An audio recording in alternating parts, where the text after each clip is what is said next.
Donc, le but, c'est d'obtenir ce résultat. D'accord? C'est d'obtenir donc un tableau avec les différentes cellules qui correspondent au fait de mettre un C ou un M, et on obtient automatiquement la couleur correspondante. D'accord? Si je mets un M, je vais obtenir un vert, etc. D'accord? Donc, on va le créer à côté. Donc, on va créer une autre feuille. Et ici, on va mettre ici tout simplement, voilà, je mets ici 1, qui est le premier niveau de mon tableau. Je prends et je me situe exactement en bas à droite de la cellule. D'accord? Et à condition que j'ai la croix noire de cette manière. Je sélectionne, je fais un clic gauche et je glisse vers la droite. D'accord? Et donc, à partir de là, je lâche la souris et j'obtiens une liste de numéros qui se suivent. C'est comme si je fais un copier-coller. Là, je clique sur l'icône ici et je fais de sorte d'incrémenter une série. D'accord? Et j'obtiens ces numéros. OK? Donc ça, c'est la première chose. Ensuite, je sélectionne donc l'ensemble de ces éléments qui sont les titres de mon tableau. OK? À partir de là, je fais de sorte d'aller dans Accueil et je fais ensuite de sorte d'aller dans Mise en forme de tableau. Je choisis un modèle, peu importe lequel, donc celui-là par exemple, et je n'oublie pas de cocher la case enfin, mon tableau comporte des encres. D'accord?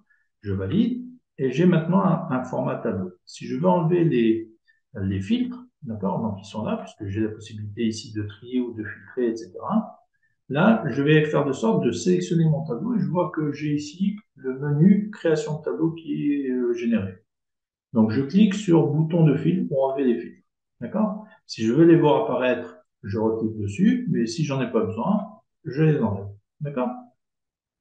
À partir de là, je vais faire de sorte de sélectionner avant tout le tableau, ou en tout cas le contenu des cellules. OK? Et je vais mettre ici une mise en forme conditionnelle, c'est-à-dire que je vais aller dans Accueil, je vais ensuite dans Mise en forme conditionnelle, Règles de mise en surveillance des cellules, je vais à droite, Texte qui contient, d'accord? Et là, je mets la lettre que je veux mettre en évidence. Donc ici, je vais mettre un C, d'accord? Et à partir du moment où je mets un C, je veux choisir une couleur, donc je vais dans cette partie-là et je choisis le format personnalisé. D'accord? À partir de là, si je veux que lorsque c'est la lettre C qui représente, on va dire, les congés, je le mets par exemple en orange. D'accord? Donc je clique sur la couleur orange en ayant été en remplissage. D'accord? Si au passage je veux faire de sorte d'avoir une couleur de police spécifique, pareil, je viens ici et je vais mettre une couleur pour la police. D'accord? Donc là, on va dire que pour l'instant on n'a pas besoin, donc on laisse de côté et on valide. OK?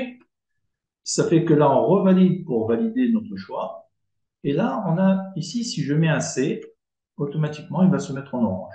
Là où j'ai sélectionné, il me met en orange. Si je viens ici et que je mets un C, ça ne marche pas. Pourquoi? Parce que ce n'est pas ici que j'ai sélectionné. OK? Donc, je supprime. Et là, maintenant, je fais de sorte de resélectionner mon tableau tout entier, donc les données du tableau. D'accord? Et là, je vais repartir dans mes mises en forme conditionnelle, en réglant mise en surveillance. Et là, je viens dans texte qui contient. Pareil, je viens mettre un M. Et si je mets un M, je veux que ce soit par exemple en rouge. Donc ici, je sélectionne format personnalisé et je viens ici dans remplissage et je sélectionne la couleur que je veux. D'accord? Et je valide encore une fois et je valide encore une fois. Ça fait que maintenant, quand je mets ici un M, la couleur va se mettre en rouge. Si je remplace le M à la place du C, ça devient en rouge et ainsi de suite. D'accord? Donc ça veut dire que tant que je suis dans cette partie-là, que je mette un C ou un M, ça va devenir la couleur rouge ou orange. OK? Maintenant, la question, c'est si je veux remplir le tableau avec des noms à côté. Donc, je me positionne ici au premier niveau de cette cellule, donc la première cellule de données sous le titre, et je fais un clic droit. Je viens dans Insérer, colonne à gauche. D'accord? À partir de là, j'ai une colonne qui se crée automatiquement. À la place de colonne 1, je vais mettre nom. OK? Et je valide. À partir de là, je vais recopier dans cette partie-là des noms d'une liste que j'ai quelque part. OK? Donc, si j'ai une liste quelque part, supposons que j'ai la liste des valeurs qui est là, je sélectionne cette liste, je fais un clic droit copier, je viens dans la feuille concernée, je me positionne juste là où je dois coller les noms, et je fais un clic droit et je sélectionne l'icône qui est là. D'accord? Je valide. Ça fait que maintenant, j'ai la liste des noms et on se rend compte que le tableau, cette fois-ci, en fait, il a grossi puisqu'on voit la limite du tableau qui est en bas. D'accord? Donc, ça veut dire que maintenant, j'ai mon tableau qui est élastique et qui prend la forme des colonnes et des lignes que je rajoute. Okay. Maintenant, si on veut faire de sorte que les colonnes ici, c'est-à-dire les cellules qui sont là, au lieu qu'elles soient en rectangle, elles soient sous forme de carré. Donc, je sélectionne cette fois-ci les noms des colonnes, c'est-à-dire le C, D, E, F, G, H. D'accord? Et là, je fais de sorte que l'ensemble des colonnes soient sélectionnées. Je viens entre deux colonnes ici. D'accord? Je sélectionne quand j'ai cette barre verticale et je ramène vers la gauche de façon à obtenir à peu près un carré. D'accord? Et là, j'ai mon ensemble de carrés. D'accord. OK? Ça fait que maintenant, l'avantage d'avoir fait la forme de tableau, c'est que maintenant, si je mets un C quelque part, la couleur vient. Si je mets un M quelque part, la couleur vient. D'accord? Et donc, ça, c'est l'avantage du tableau. Maintenant, un autre avantage au tableau, c'est que si je veux calculer le nombre de M par jour par rapport à ça, regardez un peu, je sélectionne mon tableau, j'ai le menu création de tableau qui apparaît en haut. D'accord? Là, j'ai la ligne totale qui est là. Je coche la case ligne totale. Et j'ai ici automatiquement des totaux qui viennent se mettre en place. Et si je sélectionne la flèche, j'ai la possibilité de mettre n'importe quelle formule d'Excel. Donc, en l'occurrence ici, j'ai besoin d'avoir non pas une somme, puisque c'est des lettres que j'ai. Par contre, je peux calculer le nombre de fois que j'ai une lettre. Donc là, je vais aller dans nombre. D'accord? Et là, j'ai, pareil, je clique et je clique sur nombre. Regardez ce qui se passe. Là, je clique et je clique sur nombre.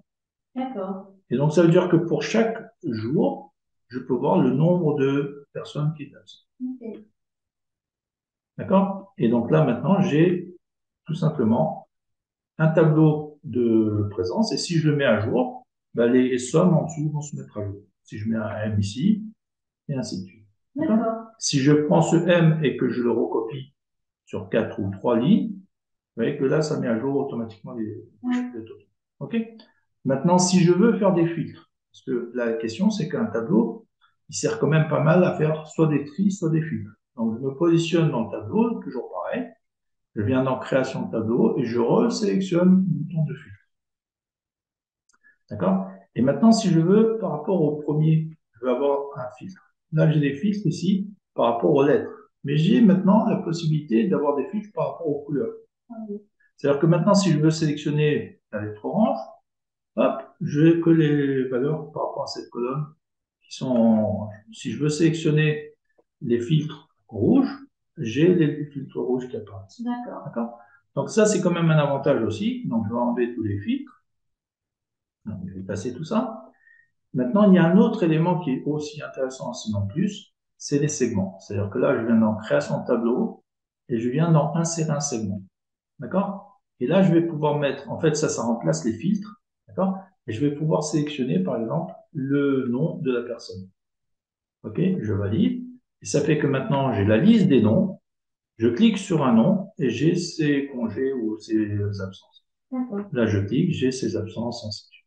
D'accord?